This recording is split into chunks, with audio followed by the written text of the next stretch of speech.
going to move on to the data, right? And why we're here today is to talk about the push. What gave me the motivation to even call my friend in the first place? And so what you have here is the Google data from the Google Diversity Report, 2019.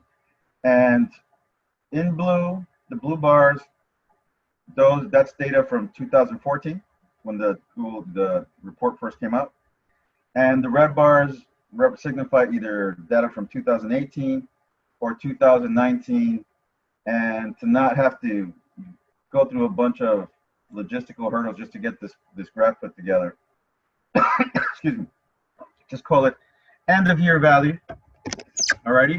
And so on the y-axis, your vertical axis, what you have are different groups, right? So you have two sets of lines for each major racial or ethnic group here in the United States. You have the Asian, Black, Hispanic, Latino, which is not a race but an ethnic group, right? Or that's how it's defined. And then you have whites. And the first set of lines are going to signify workplace representation. Second line for every group, new hires for that given year. And so as we look at the Asian population first, you see that the blue bar says 35.1, right? Okay, what that means is that in the year 2014, out of every 100 employees that worked at Google, 35% of them, in other words, 35 of them were Asian, okay? You see that by the last year that we had data for that, which I believe was 2018, the red bar says 45%. Okay, so that means that for every 100 employees at Google, 45 of them are Asian. Okay, and so that also means that between 2014 to 2018, the workforce representation at Google has grown, for the Asians, has grown by 10%. All right, they now make up 10% more of the entire workforce than they did back in 2014. So whatever work Google did to diversify its population, it really worked for the Asian community. Alrighty. Second set of data for the Asian is for the new hires. So blue bar indicates, and I'm gonna be rounding off, so if something doesn't sound exactly identical to what you're reading on the screen, that's why. But what that's telling us is that in the year 2014, out of all the people that were hired by Google for that given year, 39 of them were Asian, right? Out of 39% of them were Asian. In other words, out of every 100 hired, 39 of them, almost 40, were Asian. By 2018, 52% of them are Asian, meaning that for every 100 hired by Google in the year 2018 or 19, 52% of them were Asian. All right, so now let's look at how we're looking with Blacks and Latinos. And you can see that for Blacks, doing better in 2019 or 2018, but it rounds up to 3%, right? So out of every 100 hired for Google, 3 are Black, right? We look at Latinos, and also a little bump, right? So which has got Latinos at 5%. So out of every 100 hired, 5 are Hispanic. Okay, and what has that done? What has that little bump done for workforce representation for African Americans? Well, it's increased it by 0.6%, so not even 1%. Okay, we look at Latino workforce representation, and so that bump from 4.8 to 5.3 has resulted in increase in representation of 0.9%, also under 1%. So at this pace, it'll probably be, a good, I don't know, 5 times 18, or no, 5 times, they take 5 years to get us up to 5. well, an increment of one actually. Uh, it's going to take an eternity. It's not going to happen. Let me just say it straight. It's not going to happen. All right, with whatever efforts they're making right now, and you know why? Because it's not their job. They're not. They don't. They care. But they don't, that's not their job. They're not supposed to care about that stuff. They're supposed to care about making money, right? That's the job. That's and they have mission statements and make the world convenient for everybody and so forth. But bottom line, to make money. So they really don't care if you're brown, yellow, white, black, green, orange. If you knock on that door and you apply for a position and you qualify, they feel that you're going to help them make money, they're going to take you. All righty? This has nothing to do with, well, I don't like you because you look like you're a little dangerous or something. All righty? It's you got to apply in the first place, right? And we don't apply enough. And those of us that do apply probably don't have enough qualifications. And so we're going to talk about that, right? But we got to keep it real. This isn't the government's job and to pass some regulation on Google. Thou shalt hire 18% Latinos and 13% blacks. No, that's our job, right? Those are our kids, our cousins, our brothers, our friends.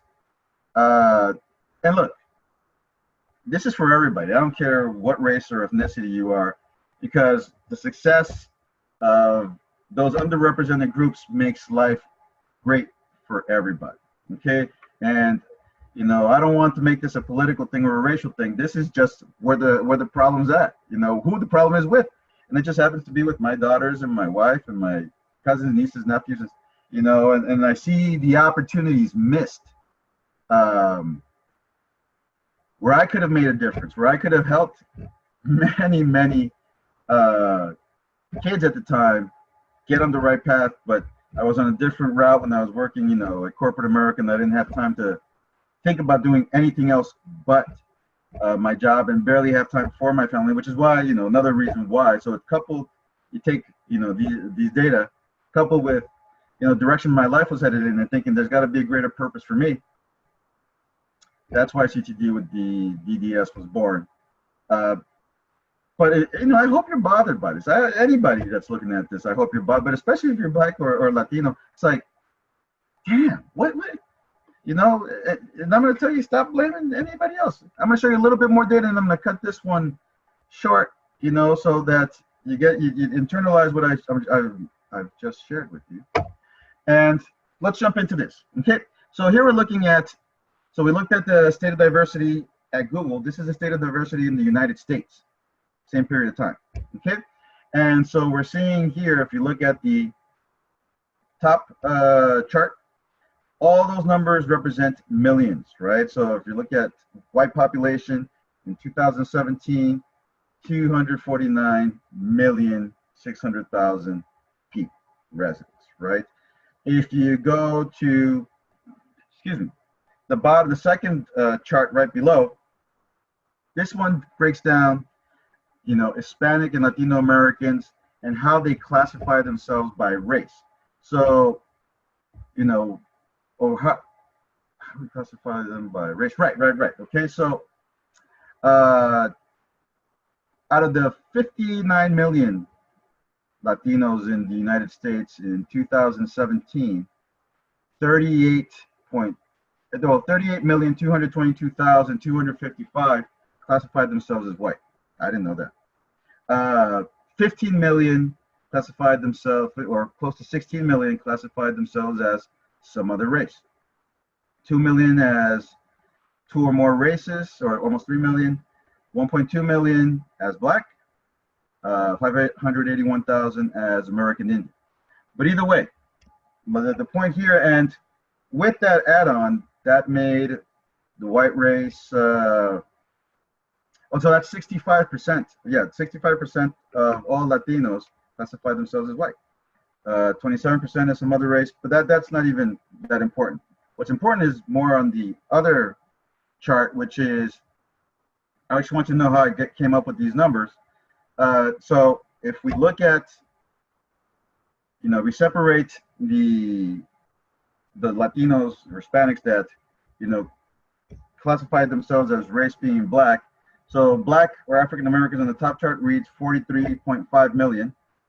Here it's 42 million because I've removed all the Hispanics that define themselves as also racially black. Top chart, 250 million whites. When you take away the 38,000 Latinos that define themselves as white also, then you get 211 million, and so on and so forth. And so that's how I came up with these percentages of what, percentages of the total U.S. population, right?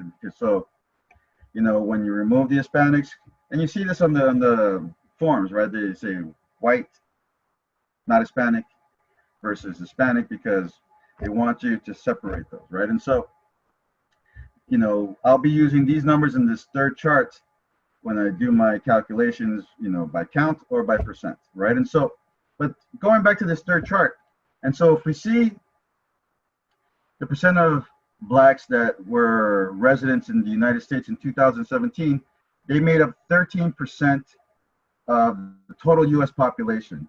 Wait a minute, go back. They only made up 2.1% of the Google population. So, little diversity discrepancy, right? And so, whites 65%. Here, whites they were close in 2014 at 62%, but since then they're at 51%. All right, and then I'm going to take a step. Well, Asians make up 6% of the total U.S. population, but at Google they make up 45%, almost 50%. All right, they're overrepresented, and I ain't mad at them. All right, because hey, they've made the right choices. And then Hispanics, we're at 18% of total U.S. population, 59 million people, and we're making up not even 5%, 4.5% of the entire Google population. All right, are you curious to learn more? Are you curious to find out why? Because I got the why. At least I think I got the why. And so I'm going to invite you to stay tuned. I'm going to post up part 2 of this part 1 up later on this afternoon, this evening, because wait till you see the full story. And I might even get emotional at some parts, because every time I've done this, I get a little emotional at some parts. But I hope you do too, and I hope that we connect. I hope that you get on board. You don't have to connect with me to get on board, but there's something wrong with those numbers. And I'm pointing the finger at you and me. Alrighty? Stay tuned. Talk to you soon.